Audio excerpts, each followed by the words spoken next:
Hello everyone, स्वागत है आप सभी का आपके अपने यूट्यूब चैनल में। आईटीआई सेकंड ईयर का सीबीटी एग्ज़ाम 28 जुलाई से 20 अगस्त के बीच में होगा और इलेक्ट्रीशियन थ्योरी में आपके टोटल 38 क्वेश्चन आते हैं। अगर इस बार आपको सेकंड ईयर के इलेक्ट्रीशियन थ्योरी में 38 में से 38% को सही करना है तो ये वीडियो पूरा जरूर देखना। ये रियल पेपर है सेकंड ईयर सीबीटी का इलेक्ट्रीशियन थ्योरी का। पूरा पेपर में यहाँ से प्रश्न आने वाला है। सारे प्रश्न जल्दी से याद कर लीजिए एग्जाम से पहले, क्योंकि 28 जुलाई ज़्यादा दूर नहीं है, एग्जाम में काफ़ी कम समय बचा है, इसलिए सारे प्रश्न याद कर लो। पूरा वीडियो लास्ट तक जरूर देखिएगा, स्किप एक भी क्वेश्चन को नहीं करना है। एक भी क्वेश्चन स्किप कर दोगे वो क्वेश्चन पेपर में आ जाएगा, बाद में पछताओगे। इसलिए 38 क्वेश्चन है, 38 के 38 क्वेश्चन को याद करना है और वीडियो के लास्ट में अपना स्कोर बताना कितना प्रश्न आपसे सही हुआ है 38 क्वेश्चन में से। वीडियो को जिसने भी लाइक नहीं किया है तो सभी प्यारे दोस्तों से रिक्वेस्ट करूंगा, आपके लिए इतना मेहनत कर रहा हूं तो सभी प्यारे दोस्त एक बार वीडियो को लाइक कर दो और अपने दोस्त की मदद करने के लिए इस वीडियो को अपने सेकंड ईयर के दोस्तों के साथ में शेयर जरूर करना, दबा के शेयर करना। जितने भी ग्रुप हैं सभी में ये वीडियो फैला दो अपने दोस्त की मदद करने के लिए। अगर आप आईटीआई से जुड़ी फर्स्ट ईयर सेकंड ईयर सभी ट्रेड की वीडियो देखना चाहते हैं तो इस चैनल को आप सब्सक्राइब करके नोटिफिकेशन को ऑन कर लीजिए। तो आइए स्टार्ट करते हैं ITI second year electrician theory का क्वेश्चन पेपर। तो देखिए दोस्तों, सेकंड ईयर इलेक्ट्रीशियन थ्योरी का सीबीटी क्वेश्चन पेपर आपके स्क्रीन पे आ गया है। इस साल जो सीबीटी पेपर आएगा इलेक्ट्रीशियन सेकंड ईयर का वो यही पेपर आएगा। तो पूरा वीडियो लास्ट तक देखना और सारे प्रश्न को याद कर लेना अगर आप अच्छे नंबर से पास करना चाहते हो सेकंड ईयर का इलेक्ट्रीशियन पेपर। पहला क्वेश्चन क्या कहता है, गतिशील रूप से प्रेरित ईएमएफ के लिए सूत्र क्या होगा। साथ साथ में मैं आपको क्वेश्चन हिंदी और इंग्लिश दोनों लैंग्वेज में पढ़ूंगा और आंसर बताऊंगा। तो जिनको जो लैंग्वेज अच्छी लगती है उसी लैंग्वेज में आप प्रश्न याद कर लीजिएगा। What is the formula for dynamically induced EMF. गतिशील रूप से प्रेरित ईएमएफ के लिए जो सूत्र यूज होता है वो होता है BLV sin theta volt. Right answer हो जाएगा सी नंबर ऑप्शन। सारे प्रश्न याद करेंगे, एक भी प्रश्न को छोड़ना नहीं है। अगला क्वेश्चन देखिएगा, क्वेश्चन कह रहा है जनरेटर का नाम क्या है यदि इसका क्षेत्र आर्मेचर के समानांतर में जुड़ा हुआ है। What is the name of generator if it's field is connected in parallel with armature. देखिए जनरेटर जो होगा ये शंट जनरेटर होगा। ऑप्शन यहाँ पे ए राइट आंसर हो जाएगा। जनरेटर जो होता है, जो शंट जनरेटर है ना, इसका जो क्षेत्र होता है वो आर्मेचर के समांतर में जुड़ा होता है, ध्यान रखिएगा।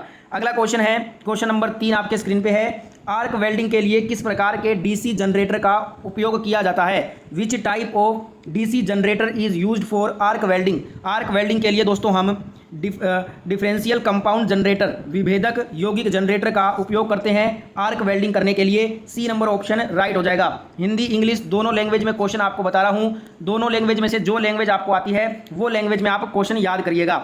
अगला क्वेश्चन आपके स्क्रीन पे है, क्वेश्चन देखिए। एक जनरेटर में योक और ध्रुव के माध्यम से चुंबकीय सर्किट कैसे पूरा होता है। How does the magnet circuit complete through the yoke and poles in generator. तो ये पूरा होता है आर्मेचर कोर के माध्यम से। तो यहाँ पे राइट आंसर हो जाएगा ऑप्शन बी इस क्वेश्चन का। फटाफट से करेंगे सारे प्रश्न, टाइम आपके पास एग्जाम में काफी कम रहा है इसलिए फटाफट से सारे क्वेश्चन करने वाले हैं। अगला क्वेश्चन है, बड़ी क्षमता के डीसी जनरेटर योक बनाने के लिए किस धातु का उपयोग किया जाता है। Which metal is use to make large capacity DC generator yoke. बड़ी क्षमता के डीसी जनरेटर के योक को बनाने के लिए हम रोल्ड स्टील धातु का उपयोग करते हैं। डी नंबर ऑप्शन यहाँ पे आपका राइट आंसर होगा। वीडियो को लाइक जरूर करेंगे। अगला क्वेश्चन है, कौन सी कुचालक सामग्री श्रेणी बी के कुचालक की है। Which insulating material belongs to class B insulation. Class B जो श्रेणी बी का जो कुचालक सामग्री है वो फाइबर ग्लास को बोला जाता है। फाइबर ग्लास ये श्रेणी बी क्लास बी का कुचालक पदार्थ है। सी नंबर ऑप्शन यहाँ पे राइट हो जाएगा। सारे के सारे क्वेश्चन याद करने हैं, एक भी क्वेश्चन को स्किप मत कर देना। ये सारे क्वेश्चन एग्जाम में आएगा, अगर आप स्किप कर देते हो तो बाद में क्वेश्चन आ जाएगा, बाद में पछताओगे। इसलिए टोटल 38 MCQ क्वेश्चन है इसके अंदर और आपके थ्योरी का जो पेपर होता है इलेक्ट्रीशियन थ्योरी का उसमें 38 क्वेश्चन ही आते हैं। तो ये 38 क्वेश्चन याद कर लोगे तो अच्छे नंबर से पास हो जाएगा आपका सीबीटी इलेक्ट्रीशियन सेकंड ईयर का। तो पूरा वीडियो लास्ट तक देखना है सभी को। अगला क्वेश्चन है, 4 पोल डीसी मोटर की आर्मेचर में डुप्लेक्स लैप वाइंडिंग में कितने समानांतर रास्ते होते हैं। How many parallel paths in duplex lap winding in the armature of 4 pole DC motor. 4 pole DC motor की आर्मेचर में डुप्लेक्स लैप वाइंडिंग में टोटल जो है ना 2 समानांतर रास्ते होते हैं। कितने होते हैं, 2। तो यहाँ पे ए नंबर ऑप्शन राइट हो जाएगा। अगला क्वेश्चन क्या कहता है, शॉर्ट और ओपन सर्किट के लिए आर्मेचर वाइंडिंग का परीक्षण करने के लिए किस उपकरण का उपयोग किया जाता है। Which instrument is use to test armature winding for short and open circuit. Short और ओपन सर्किट के लिए आर्मेचर वाइंडिंग का परीक्षण करने के लिए हम दोस्तों बाहरी ग्राउलर, एक्सटर्नल ग्राउलर उपकरण का यूज करते हैं। तो यहाँ पे राइट आंसर ऑप्शन सी हो जाएगा। अगला क्वेश्चन देखिएगा, क्वेश्चन है वेरी इंपॉर्टेंट क्वेश्चन कर लेना इसको। डीसी मोटर की गति की गणना करने के लिए किस सूत्र का उपयोग होता है। Which formula is use to calculate the speed of DC motor. DC motor की गति की गणना करने के लिए दोस्तों हम ये सूत्र लगाते हैं, एन बराबर ई बी बटा में आएगा फाई।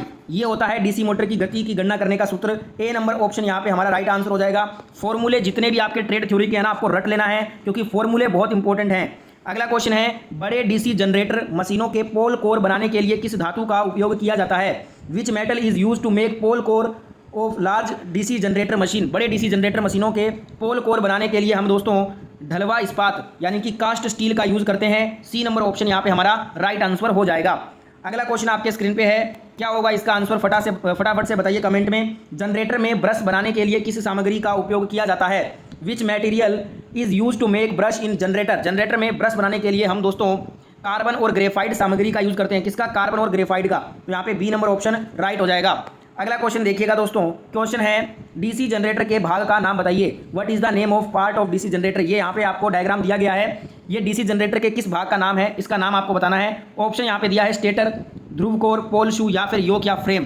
तो देखिए ये डीसी जनरेटर का कौन सा भाग है, ये डीसी जनरेटर का योक है जिसको हम फ्रेम भी बोलते हैं। तो यहाँ पे D number option right answer हो जाएगा। अगला क्वेश्चन देखिएगा दोस्तों, क्वेश्चन है 4 पोल डीसी जनरेटर के डुप्लेक्स लैप वाइंडिंग में कितने समानांतर रास्ते होते हैं। How many parallel paths in duplex lap winding of a 4 pole DC generator. देखिए 4 पोल डीसी जनरेटर के डुप्लेक्स लैप वाइंडिंग में टोटल समानांतर रास्ते 8 होते हैं। कितने होते हैं? 8। तो यहाँ पे राइट आंसर हो जाएगा सी नंबर ऑप्शन। अगला क्वेश्चन देखिएगा, क्वेश्चन कह रहा है वेरी वेरी इंपॉर्टेंट क्वेश्चन है, ये ध्यान रखिएगा। डीसी जनरेटर में उत्पन्न ईएमएफ की गणना करने के लिए किस सूत्र का उपयोग किया जाता है। Which formula is use to calculate the generated EMF in DC generator. DC generator में उत्पन्न ईएमएफ की गणना करने के लिए हम जो सूत्र यूज करते हैं वो ये वाला सूत्र यूज करते हैं। सूत्र क्या हो जाएगा, ईएमएफ बराबर क्या आ जाएगा, फाई जेड एन बटे में क्या आएगा 60 इंटू में आपका पी बटा ए वोल्ट। ये फॉर्मूला होता है। एक बार फिर से लिख रहा हूँ मैं, ईएमएफ बराबर क्या हो जाएगा, फाई जेड एन बटा में 60 गुना में क्या आएगा पी बटा ए वोल्ट। ये आपका फॉर्मूला है डीसी जनरेटर में उत्पन्न ईएमएफ की गणना करने का। ये फॉर्मूला वेरी इंपॉर्टेंट है, इसको याद कर लेना। तो यहाँ पे राइट आंसर क्या हो जाएगा, सी नंबर ऑप्शन यहाँ पे आपका राइट आंसर हो जाएगा। नेक्स्ट क्वेश्चन देख लेते हैं। अगला क्वेश्चन क्या कहता है, क्वेश्चन में आपसे पूछ रहा है कि जनरेटर द्वारा किस ऊर्जा को विद्युत ऊर्जा में परिवर्तित किया जाता है। Which energy is converted into chemical energy by generator, electrical energy by generator. Generator के द्वारा किस ऊर्जा को विद्युत ऊर्जा में परिवर्तित किया जाता है। तो जनरेटर के द्वारा यांत्रिक ऊर्जा, जिसे हम इंग्लिश में मैकेनिकल एनर्जी बोलते हैं, यांत्रिक ऊर्जा को विद्युत ऊर्जा में परिवर्तित किया जाता है। डी नंबर ऑप्शन राइट हो जाएगा। अब मैं आप सभी से एक होमवर्क क्वेश्चन पूछ रहा हूँ, इसका आंसर जिनको मालूम है सेकंड ईयर के स्टूडेंट्स को देना है। इसका आंसर कमेंट में अगर आपको पता है तो। क्वेश्चन ये है कि जो विद्युत मोटर होती है ना, ये जैसे ये जनरेटर है, वैसे ही जो आपकी विद्युत मोटर होती है वो कौन सी एनर्जी को कौन सी एनर्जी में चेंज करती है, ये आपको बताना है। ये आपका होमवर्क क्वेश्चन रहेगा, इसका आंसर आप सभी देंगे कमेंट बॉक्स में। अगला क्वेश्चन यहाँ पे बताइएगा, क्वेश्चन है गति नियंत्रण का कौन सा तरीका डीसी श्रेणी मोटर में रेटेड गति के नीचे गति देता है। Which method of speed control gives below the rated speed in DC series motor. देखिए गति नियंत्रण का कौन सा तरीका डीसी श्रेणी मोटर में रेटेड गति के नीचे गति देता है। तो ये आपका आर्मेचर डाइवर्टर मेथड होता है। आर्मेचर डाइवर्टर जो विधि है ना, इसमें दोस्तों गति नियंत्रण का ये वो तरीका है जिसमें डीसी श्रेणी जो सीरीज मोटर होती है वो रेटेड जो उसकी गति होती है ना, उससे नीचे गति दे देती है। तो यहाँ पे डी नंबर ऑप्शन करेक्ट हो जाएगा। सारे प्रश्न आपको याद करना है, एक भी प्रश्न को बार बार बोल रहा हूँ आपसे स्किप मत कर देना। ये सारे जो 38 MCQ है ना, ये आपके डायरेक्ट सीधा CBT पेपर में पूछे जाएंगे। जो इस साल आपका CBT होगा दोस्तों सेकेंड ईयर का, ये इलेक्ट्रीशियन का, इसमें जो 38 प्रश्न आएंगे वो इसमें से आएंगे। तो पूरा वीडियो लास्ट तक देखना। और ये 38 के 38 प्रश्न अगर आप याद कर लेते हो तो आप इस सेकंड ईयर के एग्जाम में अच्छे नंबर से पास हो जाओगे। ठीक है, अगला क्वेश्चन करते हैं। क्वेश्चन देखिएगा, क्वेश्चन है क्यों एक डीसी जनरेटर के आर्मेचर कोर पटलित होता है। Why the armature core of a DC generator is laminated. Laminated क्यों होता है डीसी जनरेटर का कोर, आर्मेचर कोर। तो ये दोस्तों होता है, इसमें जो इसका जो आर्मेचर कोर है ना, इसलिए इसको लेमिनेट किया जाता है ताकि भंवर धारा हानि को कम किया जा सके। किस लिए, reduce the eddy current loss. Eddy current loss को कम करने के लिए आर्मेचर कोर डीसी जनरेटर का लेमिनेट किया जाता है। डी नंबर ऑप्शन यहाँ पे राइट हो जाएगा। अगला क्वेश्चन देखिएगा, क्वेश्चन है कंपाउंड जनरेटर का नाम क्या है यदि शंट फील्ड आर्मेचर के साथ समानांतर में जुड़ा हुआ है। What is the name of the compound generator if the shunt field is connected in parallel. Compound generator का नाम क्या होगा, ये होगा शॉर्ट शंट कंपाउंड, लघु शंट यौगिक इसको बोलेंगे। तो यहाँ पे डी नंबर ऑप्शन आपका राइट हो जाएगा। अगला क्वेश्चन देखिएगा, क्वेश्चन कह रहा है डीसी जनरेटर में इंटरपोल कैसे जुड़े होते हैं। How interpoles are connected in DC generator. जो डीसी जनरेटर होता है हमारा, इसमें दोस्तों इंटरपोल जो है ना वो आर्मेचर के साथ श्रृंखला में जुड़े होते हैं, in series with armature, armature के सीरीज में ये जुड़े होते हैं। ए नंबर ऑप्शन यहाँ पे हमारा सही उत्तर हो जाएगा।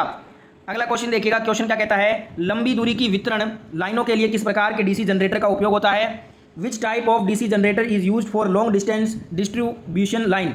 देखिए लॉन्ग डिस्टेंस डिस्ट्रीब्यूशन लाइन में जो डीसी जनरेटर यूज होता है वो कम्युलेटिव कंपाउंड जनरेटर यूज होता है। संचय योगी जनरेटर जो है वो आपका लंबी दूरी की वितरण लाइनों के लिए यूज किया जाने वाला जनरेटर होता है। डी नंबर ऑप्शन यहाँ पे करेक्ट हो जाएगा। अगला क्वेश्चन क्या कह रहा है, क्वेश्चन पूछ रहा है आपसे कि बड़ी क्षमता के डीसी जनरेटर योग बनाने के लिए किस धातु का उपयोग किया जाता है। Which metal is use to make large capacity DC generator yoke. बड़ी क्षमता के डीसी जनरेटर योग बनाने के लिए हम जो है ना रोल्ड स्टील धातु का यूज करते हैं। तो यहाँ पे डी नंबर ऑप्शन हमारा राइट आंसर हो जाएगा। अगला क्वेश्चन क्या कहता है, क्वेश्चन पूछ रहा है कि आर्मेचर वाइंडिंग प्रतिरोध को मापने के लिए किस उपकरण का उपयोग करते हैं। Which instrument is use to measure armature winding resistance. अब यहाँ पे मेजर कर देंगे, बहुत सारे स्टूडेंट मेजर मत करना, गलत हो जाएगा। आर्मेचर वाइंडिंग प्रतिरोध को मापने के लिए हम केल्विन ब्रिज उपकरण का यूज करते हैं। किसका, केल्विन ब्रिज उपकरण का। तो यहाँ पे डी नंबर ऑप्शन हमारा राइट हो जाएगा। अगला क्वेश्चन देखिएगा, क्वेश्चन कह रहा है डीसी सीरीज मोटर की किस गति नियंत्रण विधि का उपयोग इलेक्ट्रिक ट्रेन के लिए किया जाता है। विच speed control method of DC series motor is used for electric train. DC series motor है ना, ये दोस्तों जो फील्ड डाइवर्टर विधि होती है, इसकी फील्ड डाइवर्टर मेथड, इस विधि के द्वारा इलेक्ट्रिक ट्रेन में इसका यूज होता है गति को नियंत्रण करने के लिए। ए नंबर ऑप्शन यहाँ पे हमारा राइट आंसर होगा। अगला क्वेश्चन क्या कहता है, निरंतर गति ड्राइव के लिए किस प्रकार की डीसी मोटर का उपयोग किया जाता है। Which type of DC motor is used for constant speed drives. निरंतर गति ड्राइव के लिए दोस्तों हम डीसी संट मोटर का उपयोग करते हैं। तो यहाँ पे बी नंबर ऑप्शन हमारा सही उत्तर हो जाएगा। अगला क्वेश्चन क्या कहता है, यदि मुख्य क्षेत्र का प्रवाह डीसी जनरेटर में विकृत हो जाए तो प्रेरित ईएमएफ पर क्या प्रभाव पड़ेगा। What is the effect on induced EMF if the main field flux get distorted in DC generated। यहाँ पे जो सारे क्वेश्चन के लैंग्वेज है ना वो थोड़ा आपको डिफिकल्ट लग रहा होगा क्योंकि ये नीमी लैंग्वेज है और आपका एग्जाम नीमी पैटर्न पे आता है, इसलिए मैंने जो है ना क्वेश्चन जो है वो नीमी पैटर्न पे बनाया है। ठीक है, तो यहाँ पे देखिएगा, मुख्य क्षेत्र का प्रवाह डीसी जनरेटर में विकृत हो जाए तो प्रेरित ईएमएफ पर क्या प्रभाव पड़ेगा। प्रेरित ईएमएफ घटेगा, क्या होगा, इंड्यूस्ड ईएमएफ डिक्रीज, घटने लगेगा प्रेरित ईएमएफ। तो यहाँ पे बी नंबर ऑप्शन आपका राइट आंसर हो जाएगा। अगला क्वेश्चन क्या कहता है, डीसी जनरेटर में पोल शू का उद्देश्य क्या होता है। What is the purpose of pole shoe in DC generator. जो डीसी जनरेटर होता है इसमें पोल शू क्या करता है, ये एयर गैप में समान रूप से फ्लक्स को फैलाने का काम करता है। Spread out flux uniformly in the air gap. D number option यहाँ पे हमारा राइट आंसर होगा। अगला क्वेश्चन देखिएगा, क्वेश्चन है चुंबकीय क्षेत्र की दिशा ज्ञात करने के लिए किस नियम का उपयोग किया जाता है। Which rule is use to find direction of magnetic field. चुंबकीय क्षेत्र की दिशा को ज्ञात करने के लिए दोस्तों हम फ्लेमिंग के दाहिने हाथ का नियम का यूज करते हैं, Fleming's right hand rule. D number यहाँ पे ऑप्शन हमारा राइट आंसर हो जाएगा। अगला क्वेश्चन क्या कहता है, वेरी वेरी इंपॉर्टेंट क्वेश्चन कर लेना। फॉर्मूला जो फॉर्मूला वाला क्वेश्चन होता है ना वो आपका मोस्ट इंपॉर्टेंट होता है क्योंकि फॉर्मूला बहुत ज़्यादा इंपॉर्टेंट है। क्वेश्चन है ईएमएफ की गणना करने का सूत्र क्या होगा एक डीसी मोटर के लिए। What is the formula to calculate back EMF of a DC motor. तो बैक ईएमएफ जो डीसी मोटर का होता है उसका फॉर्मूला ये होता है, ई बी बराबर क्या हो जाएगा, V plus I A plus R A. ये होता है बैक ईएमएफ का formula.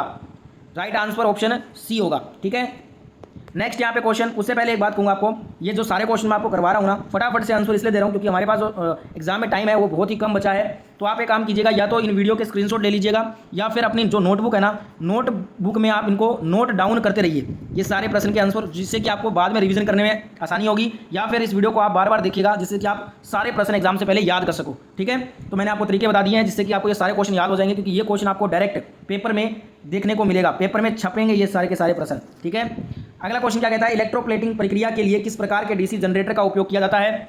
Which type of DC generator is used for electroplating process.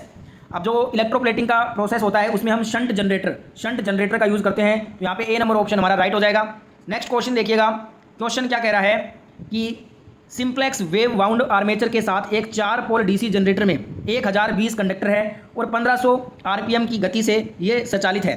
Flux पोल कितना है, 0.007 वेबर है। उत्पादित ईएमएफ की गणना करना है। तो मैंने आपको फॉर्मूला बताया था, उस फॉर्मूला से जब आप इसको हल करोगे तो आंसर आएगा 357 वोल्ट। ठीक है, आपको फॉर्मूले याद होने चाहिए, इसलिए मैंने आपको ये जो 3-4 क्वेश्चन शुरू में कराए थे वो फॉर्मूले वाले कराए थे, जिससे कि आप न्यूमेरिकल जब आएगा फॉर्मूला याद होगा, वैल्यू पुट करोगे आपका न्यूमेरिकल आराम से हो जाएगा। ठीक है, अगला क्वेश्चन देखिएगा क्या कह रहा है, डीसी मोटर में करंट की दिशा किस नियम से निर्धारित होती है। Which rule determines the direction of current in DC motor. DC motor में करंट की दिशा जो है ये दोस्तों Fleming's right hand rule, Fleming के दाहिने हाथ के नियम से निर्धारित की जाती है। तो यहाँ पे डी नंबर ऑप्शन हमारा राइट हो जाएगा। आपके लिए इतना मेहनत कर रहे हैं तो सभी प्यारे दोस्त एक बार अगर आपको ये क्लास अच्छी लग रही है तो इस क्लास को एक साथ प्यारे दोस्त सभी लाइक कर देंगे, और आपके जो भी दोस्त हैं सेकंड ईयर में इलेक्ट्रीशियन ट्रेड के उन तक ये वीडियो पहुंचाना आपका काम है। मेरा काम है वीडियो बना के आपको वीडियो प्रोवाइड करवाना, आपका काम है अपने दोस्त की मदद करने के लिए वीडियो को ज़्यादा से ज़्यादा शेयर करना। तो मैंने अपना काम कर दिया, आप अपना काम कर दीजिए, शेयर कर दीजिए अपने सभी दोस्तों के साथ में इस वीडियो को, जिससे कि आपके दोस्त की भी मदद हो सके। और साथ में अगर आप ITI के दोस्तों first year second year all trade की वीडियोस देखना चाहते हैं, नई नई वीडियो, तो फटाफट से इस चैनल को आप सब्सक्राइब करके पास वाले नोटिफिकेशन को ऑन कर लीजिएगा। अगला क्वेश्चन करते हैं, डीसी जनरेटर में जो स्प्लिट रिंग्स है ना, इसका कार्य क्या होता है? What is the function of split rings in DC generator? DC generator में स्प्लिट रिंग्स होते हैं, इनका कार्य होता है एक दिशा में आउटपुट बनाने का, makes output in the unidirection. ठीक है, तो यहाँ पे बी नंबर ऑप्शन राइट हो जाएगा आंसर। अगला क्वेश्चन क्या कहता है?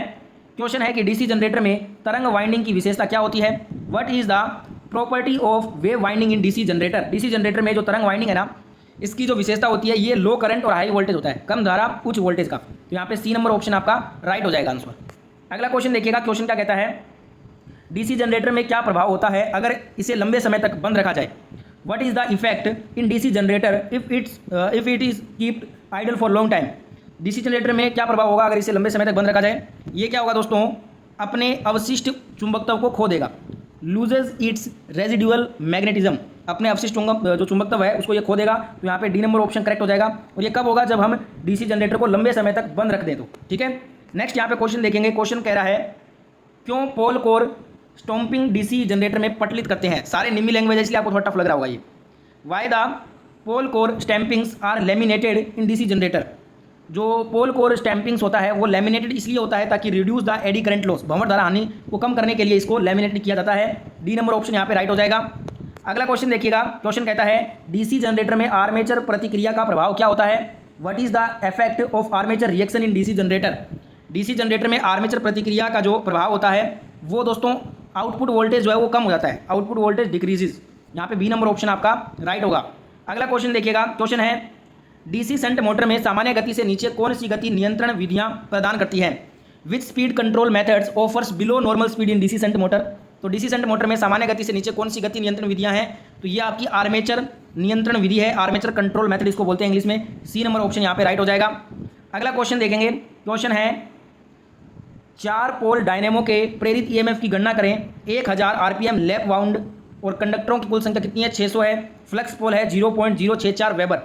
तो फॉर्मूला मैं आपको पहले बता चुका हूँ, फॉर्मूले में वैल्यू पुट करके आंसर निकालोगे तो डायरेक्ट इसका आंसर बता देता हूँ, 640 वोल्ट आएगा। ठीक है, तो यहाँ पे डी नंबर ऑप्शन हमारा राइट आंसर हो जाएगा। तो ये था दोस्तों हमारा सेकंड ईयर इलेक्ट्रीशियन का 38 क्वेश्चन का क्वेश्चन पेपर। अगर आपने 38 क्वेश्चन याद कर लिए हैं तो बहुत अच्छा स्कोर होगा आपका इस साल जो सीबीटी एग्जाम आप दोगे सेकंड ईयर में। आपने कितना स्कोर किया है इस वीडियो के अंदर 38 क्वेश्चन में से, एक बार अपना स्कोर मुझे मेंशन कर दीजिएगा कमेंट में, और अपना फीडबैक एक बार दे दीजिएगा कि वीडियो कैसा लगा। कोई गलती हुई तो माफी चाहता हूं मैं। वीडियो अच्छा लगा तो लाइक शेयर सब्सक्राइब कर देना। मैं मिलूंगा आपसे नेक्स्ट ITI की वीडियो के साथ। जय हिंद, वंदे मातरम।